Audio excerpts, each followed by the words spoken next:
Meus irmãos, que a paz do nosso Senhor Jesus Cristo esteja com cada um de vocês. Eu quero compartilhar-lhes sobre o tema o desafio do pastoreio. Se queremos refletir sobre esse tema, vamos então buscar na palavra de Deus sobre qual é o serviço, qual é o ministério do pastor, e então podemos considerar juntos, à luz de qual é o serviço, os desafios que os pastores, ou que o pastor pode encontrar hoje, e considerando o momento no qual estamos atravessando. Com esses dois pontos em foco: qual é o serviço pastoral, ou algumas das atividades do pastor, e quais desafios podemos encontrar hoje.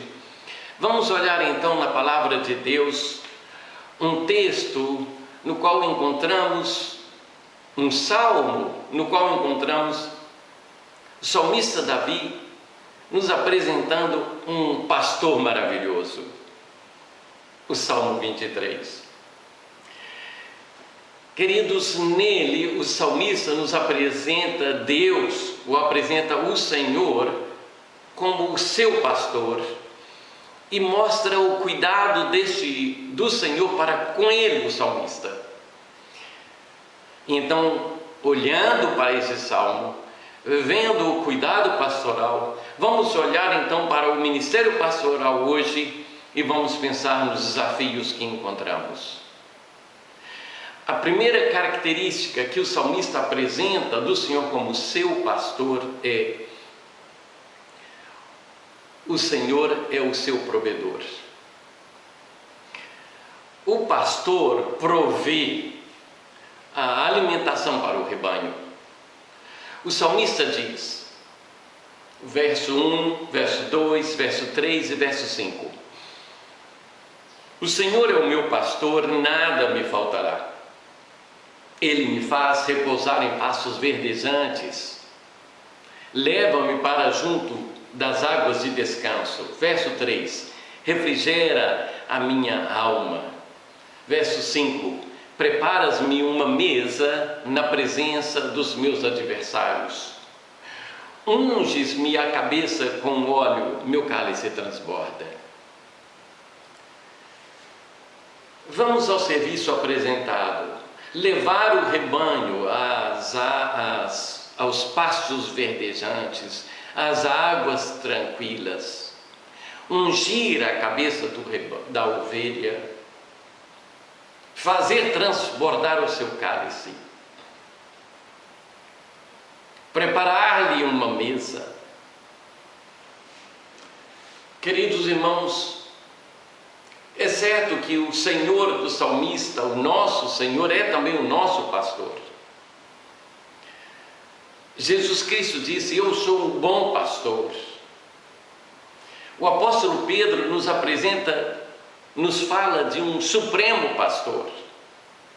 Mas é verdade também, e é fato também, que o Senhor estabeleceu sobre a igreja, ou Ele concedeu à igreja, apóstolos, profetas, evangelistas, pastores e mestres, com vistas ao aperfeiçoamento dos santos para o desempenho do seu serviço e para a edificação do corpo de Cristo. Ele concedeu pastores, apóstolos, profetas, evangelistas, pastores e mestres. Assim, pensando nos pastores que o Senhor que o Senhor concedeu à igreja, cabe a esses pastores este serviço de alimentar o rebanho. E o pastor deve então buscar do Senhor e buscar na palavra do Senhor a boa alimentação para aquele que é bebê e que deve tomar leite, o alimento sólido para o adulto. O pastor deve levar o rebanho às águas tranquilas. O pastor deve buscar o refrigério para o rebanho neste momento de aflição.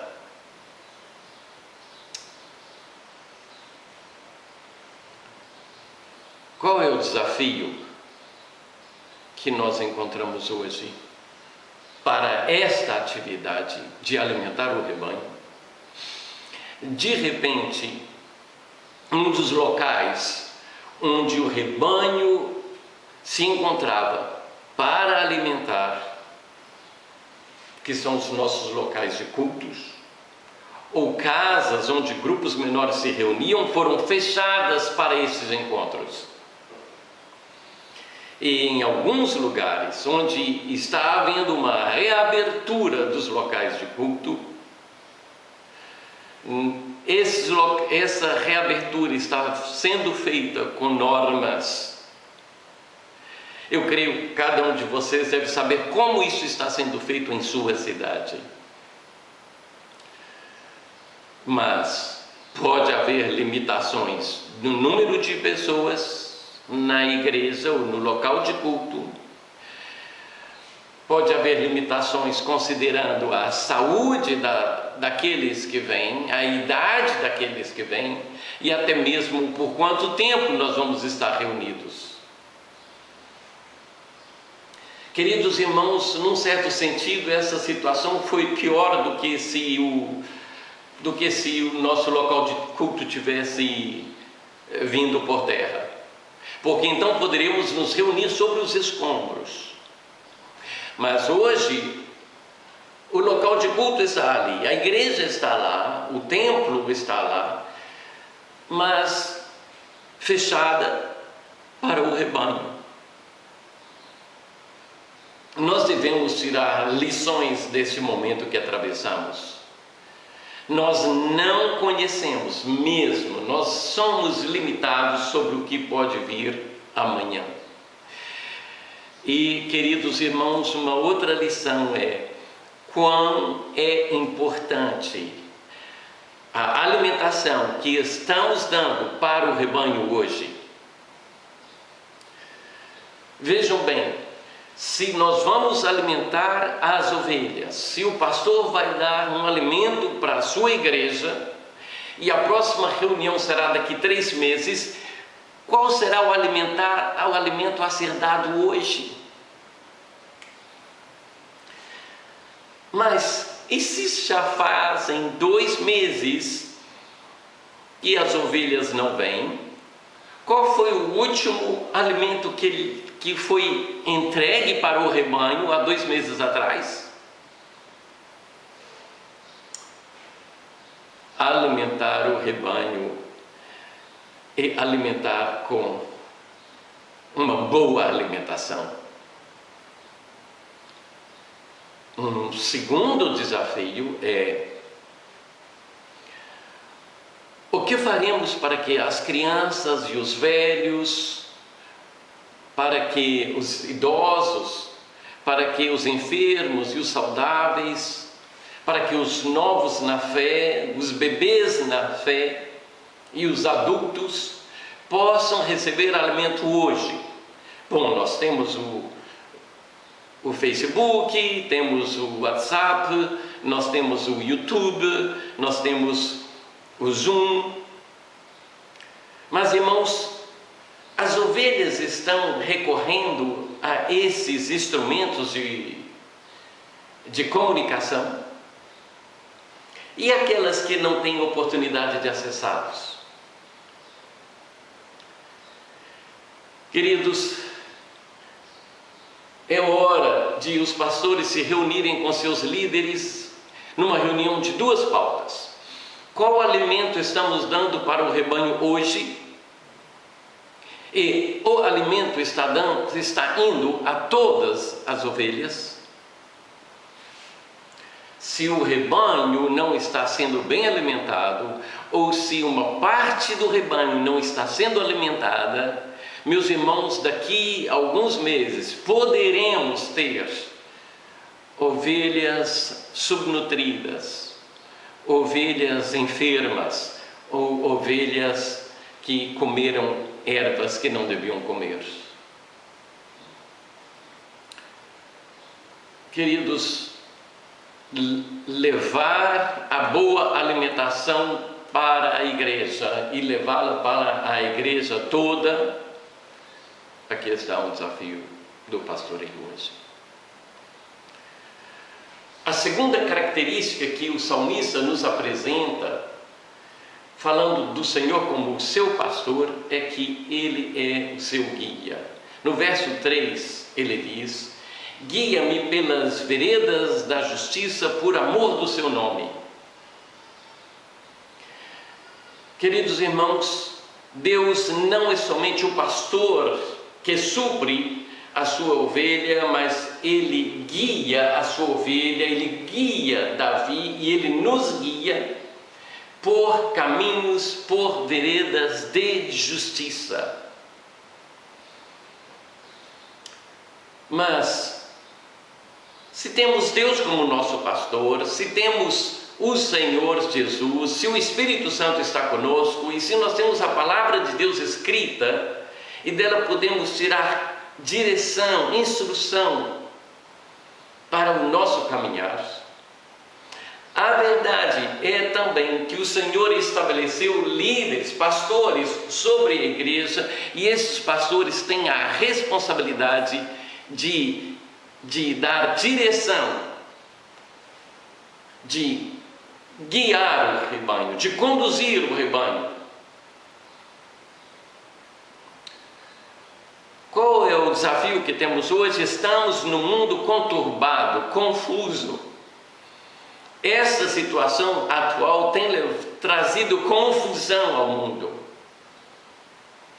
E nesse momento de confusão, de perguntas, de dúvidas e de muitas mensagens, qual é a mensagem que dirige, qual é a mensagem que o pastor tem para o seu rebanho? Para onde vamos conduzi-lo? Ou nós vamos deixar as ovelhas à mercê da orientação do mundo? Igreja de Jesus Cristo, vamos pedir ao Senhor que nos guarde para que não sejamos pegos de surpresa, como fomos dessa vez por essa pandemia. Pelo menos eu fui. Porque nós temos coisas piores do que uma pandemia de coronavírus, que pode vir aí para frente. A Bíblia nos fala, ou nós podemos pensar no aumento da iniquidade, no esfriamento do amor. A prática da injustiça, a mentira, o ódio, são coisas piores do que o coronavírus. São males piores.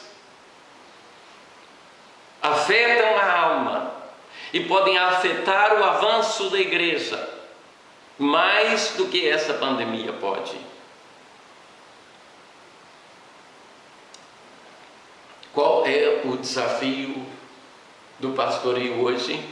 Guiar o rebanho e guiá-lo por veredas de justiça num momento de um mundo confuso e conturbado. Os líderes que o Senhor estabeleceu, os pastores que o Senhor estabeleceu sobre o rebanho, não podem perder a direção e não podem deixar que as ovelhas se dispersem. Enfim, irmãos, nós temos uma terceira característica que o salmista dá ao Senhor como o seu pastor. No verso 4 ele diz: ainda que eu ande pelo vale da sombra da morte, não temerei mal nenhum, porque tu estás comigo. E no verso 6, bondade e misericórdia do Senhor, bondade e misericórdia certamente me seguirão todos os dias da minha vida, e habitarei na casa do Senhor para todo sempre. Qual é a característica? o pastor, o Senhor como pastor, é alguém presente. E, irmãos, é assim. O pastor é alguém presente, deve estar presente, e ele vai estar presente na apresentação de um bebê, ele vai estar presente na festa de aniversário, ele pode estar presente, ele vai estar presente no dia do casamento, ele vai estar presente nos momentos em que o casal atravessa por momentos difíceis, ele vai estar presente no culto fúnebre de um membro da igreja, acompanhando aquela ovelha no vale de sombra, no momento quando ele vai atravessar o vale e vai partir para o Senhor. E esta presença não é somente para assistir a esses eventos, mas ele, o pastor, está ali também para ministrar. Ele está ali como ministro de Deus, para ministrar, para aconselhar, para abençoar, para ensinar, para consolar, para entregar a palavra de Deus. Queridos irmãos, se em momentos normais encontramos desafios para que essa atividade seja feita, a verdade é que a situação atual dificultou muito para que essa presença ocorra. As prevenções que foram tomadas contra a atual pandemia de coronavírus trabalham para o nosso afastamento, para o esfriamento das nossas relações humanas. Afetam até a nossa maneira de saudar, afetam as manifestações culturais de nosso amor fraternal. Queridos, se o rebanho, se a igreja não pode se reunir como antes no seu local de culto, 200 pessoas, 300 pessoas, como encontrar com essas ovelhas, com elas todas? Como fazer isso numa igreja de 500 membros, de 1000 membros, de 300 membros, de 100 membros? Meus irmãos, o momento que atravessamos nos chama à reflexão. Como alimentar o rebanho com tantas limitações para fazê-lo? Devemos lembrar que o bom alimento é a palavra de Deus e devemos entregá-lo a todas as ovelhas. Como deixar clara a direção a seguir para o rebanho em tempos de confusão, tempos difíceis? O bom pastor leva o salmista por veredas da justiça. Como deixar clara a direção para o rebanho? Como estar presente, pensando no pastor, como estar presente quando a nossa presença é limitada por medidas de distanciamento? Como não permitir que essa pandemia não esfrie o nosso amor e a nossa relação, o nosso encontro? Queridos irmãos, como levar a igreja a se conscientizar da importância da palavra de Deus, das veredas a seguir e de que devemos estar reunidos e de que devemos nos congregar. Queridos, considerem também essas questões. Devemos pedir ao Senhor mais líderes, ou 1, 2, 3 pastores já está bem para o rebanho? Devemos considerar reuniões menores nos lares, ou vamos nos limitar ao espaço do local de culto, com novas normas de reunião que não foram estudadas nem estabelecidas por nós? Devemos encorajar a formação bíblica para termos mais cooperadores e mais pastores, ou basta-nos o número de líderes que temos? Que o Senhor nos ajude a buscar as boas respostas. Por quê? Porque, irmãos, a marcha da igreja não pode parar. A igreja deve seguir avante e triunfante. A evangelização do mundo não pode parar. Devemos fazer discípulos de todas as nações. Os vocacionados para o ministério, seja no Brasil ou fora dele, devem se apresentar. Porque a marcha continua, o trabalho continua e os desafios estão aí. Que o Senhor nos leve a compreender a sua vontade e que busquemos nele instrução para esse novo momento no qual já entramos. Que o Senhor abençoe a sua igreja no Brasil e no mundo. Que o Senhor nos abençoe.